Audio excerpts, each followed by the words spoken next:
ان کا ایک ایک جملہ اس رستے میں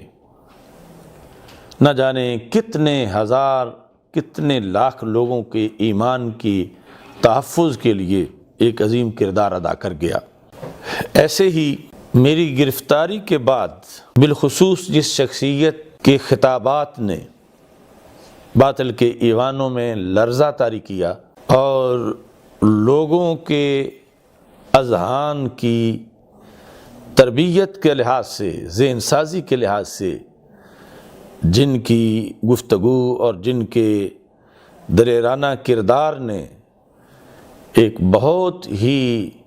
قابل ذکر انداز اختیار کیا، وہ ہیں جمعیت علماء پاکستان کے مرکزی رہنما قائد اہل سنت علامہ شاہ احمد نورانی صدیقی قدس سر العزیز کے زیر سایہ کام کرنے والے محترم حضرت علامہ قاری محمد زوار بہادر صاحب حافظہ اللہ تعالی، آپ نے بھی کسی بھی مصلحت کو آڑے نہیں آنے دیا اور بڑے نڈر، دلیر اور بے باک انداز سے اہل سنت و جماعت